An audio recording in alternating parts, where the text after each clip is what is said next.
Behind her were two expensive lawyers. Harold avoided Marcus's eyes. The judge flipped through documents.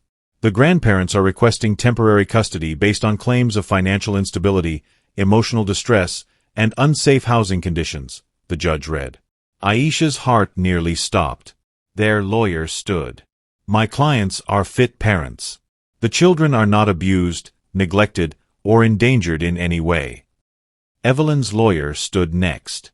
Your Honor, the children were recently evicted from their stable family home and forced into cramped conditions. Their father's business is collapsing. The emotional stability of this household is questionable. Marcus clenched his fist. The judge looked up. Temporary custody hearing will proceed next week. Until then, the children remain with their parents. Relief flooded Aisha's body. But as they exited the courtroom, Harold quietly pulled Marcus aside. This has gone too far, Harold said. Then stop it, Marcus replied. Evelyn's voice cut in sharply.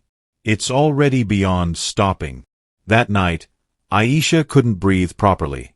Her chest felt tight. Her hands trembled. She collapsed in the bathroom. Marcus found her on the floor. Aisha! He shouted, panicked.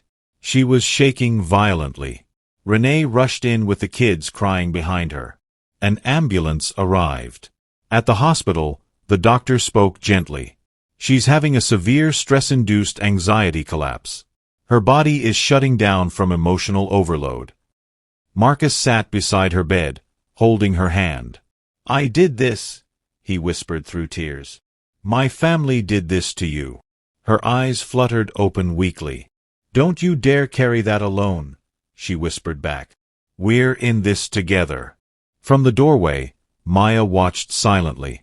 And something inside the little girl hardened. Aisha was discharged from the hospital 2 days later, but she returned home weaker than before. The stress had taken something from her that rest alone couldn't restore. The next court hearing arrived like a storm cloud. This time, the judge announced that she would hear statements. Aisha's hands trembled as she sat beside Marcus. Evelyn sat across the room, spine straight, eyes calm. Too calm. Then the judge said something no one expected. Due to the psychological claims presented, I will allow the elder child to speak if she wishes. The courtroom gasped. Marcus's heart nearly stopped. Your Honor. Maya slowly raised her hand. I want to talk, she said softly. Aisha turned in shock. Baby. Maya looked at her mother. Mommy, it's okay. The bailiff helped her to the small witness stand. Her legs were shaking, but her voice was steady. I love my grandma, Maya began. But she doesn't love my mommy. Evelyn shifted in her seat. She always tells Daddy that mommy is not good enough, Maya continued. She says we would be richer without her. She says mommy talks too much, works too much, smiles too much. Tears rolled down Aisha's face.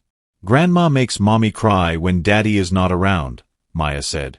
And when mommy cries, Jordan hides under the bed. Silence filled the room. We were sent away at night, Maya added. I was scared. I asked Grandma why she was angry. She said grown people don't explain themselves to children. Maya looked directly at the judge. I don't want to live where my mommy is not safe. The judge swallowed hard. Maya returned to her seat and held her mother's hand tightly. Evelyn said nothing. But her face had changed. Just when it seemed like the hearing was ending, Marcus's lawyer stood again. Your Honor, we have one more witness. Evelyn's lawyer frowned. This is highly irregular. But the judge allowed it. A woman in her early 40s walked into the courtroom. Marcus froze. Aunt Linda, he whispered. Linda was Evelyn's younger sister. No one had seen her in over 10 years. Linda walked slowly to the stand. I stayed silent for too long, she said shakily. But I won't stay silent today. Evelyn's face went pale. Tell the court what you know, the judge said. Linda took a deep breath. When Marcus was 5 years old, Evelyn tried to leave Harold, Linda began. The courtroom stirred. She was involved with another man. A wealthy man. When Harold found out, she ended the affair but blamed everyone except herself. Marcus's head spun. Since that day, Linda continued, Evelyn became obsessed with control. She controls through fear, money, and shame. Anyone who threatens that control becomes her enemy, including her own children's spouses. Evelyn shot up from her seat. That's a lie. Linda didn't flinch. You pushed me away because I told you to stop tormenting Aisha. You cut me off from the family because I wouldn't join your lies. The judge leaned forward. Do you have proof? Linda nodded and handed over printed messages. Threats. Manipulations. Instructions. From Evelyn's own number. The courtroom was silent as the judge flipped through the pages. Harold bowed his head. For the first time, he looked ashamed. The judge lifted her eyes. Mrs. Evelyn Cole, is this your number? Evelyn's lips trembled. Yes, she said faintly. And did you send these messages? Silence. Then, a whisper. Yes. Aisha gasped. Marcus felt like the ground left him. The judge's voice hardened. You fabricated instability. You attacked their reputation. You attempted to emotionally coerce your son through financial sabotage. And you attempted to take children from a stable home based on personal bitterness. Evelyn finally broke. I built that boy, she cried. I gave him everything. No, the judge replied. You raised him. He built the rest with his wife. Evelyn's shoulders slumped. For the first time, she looked small. Not powerful. Not feared. Just exposed. The judge adjusted her glasses. This court finds no grounds for removing these children from their parents. Aisha collapsed into Marcus's arms, sobbing. Furthermore, the judge continued, the grandparents are restricted from unsupervised contact with the children until family counseling is completed. Evelyn's lawyer froze. Marcus's lawyer smiled for the first time in weeks. Court is adjourned. As everyone stood, Evelyn turned slowly to Marcus. Her voice was empty. I only wanted to protect you. Marcus looked at her through tears. You wanted to own me. She had no answer. 2 weeks later, Harold suffered a mild stroke. Evelyn called Marcus from the hospital. For the first time, there was no anger in her voice. Only fear. Your father keeps calling your name, she whispered. He keeps saying he failed you. Marcus drove to the hospital alone. Harold reached for his hand weakly. Son, I should have stopped her, he whispered. But I was afraid of losing peace in my house. Marcus nodded with tears. And I was afraid of losing yours. They both knew the truth now. Fear had ruled them. Outside the hospital room, Evelyn watched through the glass. And for the first time in her life, she felt powerless. Aisha returned home from the courtroom a different woman. The fear that once lived in her chest was gone. The nights she couldn't sleep, the morning she woke up trembling, all of it began to loosen its grip. One evening, she stood at the kitchen sink washing dishes, and she noticed something she hadn't felt in months. Silence that didn't feel like danger. Marcus came up behind her and wrapped his arms gently around her waist. How's your heart today? He asked quietly. Lighter, she whispered. For the first time in a long time, lighter. He kissed her shoulder softly. You carried too much for too long. The continuation of our last story on Mirror Wealth Stories channel. My parents sent my family packing while I was away. The shocking truth.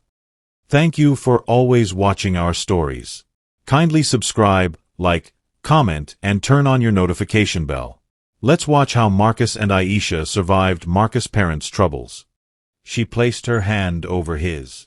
We carried it together. Jordan ran in, cape tied around his neck. Mommy, Daddy, I'm a superhero. Aisha smiled, truly smiled. Marcus lifted Jordan in the air. You saved us, little man. Maya walked in next. Daddy, can superheroes go to bed late? Marcus laughed. Not in this house. He carried them both as Aisha watched. This was her family. Finally safe. Finally hers. And for the first time since everything began, she breathed without fear. 2 months later, the townhouse began to transform. Aisha painted the living room walls a warm gold. Marcus installed floating shelves in the hallway. The kids decorated their rooms with drawings and glow-in-the-dark stars. One Saturday morning, Marcus stood outside with a hammer fixing a loose shutter when Aisha stepped out with lemonade. He wiped his forehead. "We look like a real middle-class family now." She laughed. "We are a real middle-class family." He nodded. "And I'm proud of us." "You're not sad about the big house?" she asked gently. Marcus leaned on the railing. "I miss the space," he admitted. "But not the atmosphere." Aisha walked closer. "This house is small, but the peace feels big." He looked around, the kids playing with sidewalk chalk, their laughter echoing down the street, neighbors waving as they passed. This was home. Marcus reached for her hand. "We built this. Nobody else." "And nobody," Aisha added, "can take it away again." They clinked lemonade glasses like a toast to their new life. 3 months passed before Evelyn Cole gathered the courage to send a message. "Marcus, may I visit the children? I'll follow whatever rules you set." Marcus stared at the message a long time. He showed it to Aisha. "What do you think?" he asked. Aisha inhaled deeply. "I think she's trying. And trying should be acknowledged, even if forgiveness takes time." Marcus nodded and responded. A week later, Evelyn arrived at their townhouse. Gone were the diamonds. Gone was the arrogance. She looked smaller, softer, humbled. Maya peeked from behind the couch. Jordan clung to Aisha's leg. Evelyn's voice cracked. "I'm sorry. I let my fear turn me into someone I don't even recognize." She slowly knelt, not dramatically, not with pride, but with sincerity. "Aisha, I treated you like an enemy when all you did was love my son. I was wrong." Aisha swallowed hard. Old wounds still stung, but something inside her opened. "You hurt me deeply," she said softly. "But I can see you're trying." Evelyn nodded, eyes wet. "I want a chance to do better." Maya finally walked forward. "Grandma, will you be nice now?" Evelyn burst into tears and hugged her gently. "Yes, baby. I will try with all my heart." Jordan joined the hug reluctantly, but eventually leaned into it. For the first time, Marcus watched his mother love without control. This was the beginning of redemption. Not perfect, but real. It took weeks of counseling, boundaries, and slow steps, but progress came. One Sunday afternoon, Marcus and Aisha invited Evelyn and Harold for dinner. For the first time, everyone sat together at the same table. Aisha cooked. Evelyn offered to help, but Aisha said, "Not today. Just sit and enjoy." Harold, still recovering but stronger, smiled at the kids playing in the corner. When dinner was served, Evelyn cleared her throat. "I want to say something," she began. Marcus braced himself. "I used to think respect meant obedience," she said slowly. "But I learned it means understanding, listening, allowing people to live their own lives." She looked at Marcus. "I nearly lost you," she whispered. "And I don't ever want to feel that again." Marcus took her hand across the table. "You don't have to lose us," he said. "Just meet us where we are." Aisha added gently, "And keep meeting us there." Evelyn nodded. It wasn't perfect, but it was healing. For the first time in a long time, laughter filled the room without tension hiding beneath it. One evening, months later, Marcus arrived home from work. The lights were warm. The house smelled like Aisha's cooking. Jordan ran to the door shouting, "Daddy!" Maya jumped onto his back. Aisha walked out of the kitchen smiling, wiping her hands with a towel. Her smile, that same smile Evelyn once mocked, was now the heartbeat of the home. Marcus lifted Aisha's chin. "We made it," he whispered. "We survived," she replied. "And we grew," he added. Aisha placed her forehead against his. "And we're stronger than before." Later that night, after the kids were asleep, they sat on the small couch under a blanket. Marcus whispered, "You ever think about everything we went through?" "Every day," she said softly. "But I also think about this, right here. Peace, love, safety." He nodded. "Home." Aisha rested her head on his shoulder. "Welcome home," she whispered. For the first time since that terrible day, he returned from his business trip. Home didn't feel like a battlefield. It felt like healing. It felt like family. It felt earned. And they knew one truth. Sometimes losing the world you knew is the only way to find the life you deserve.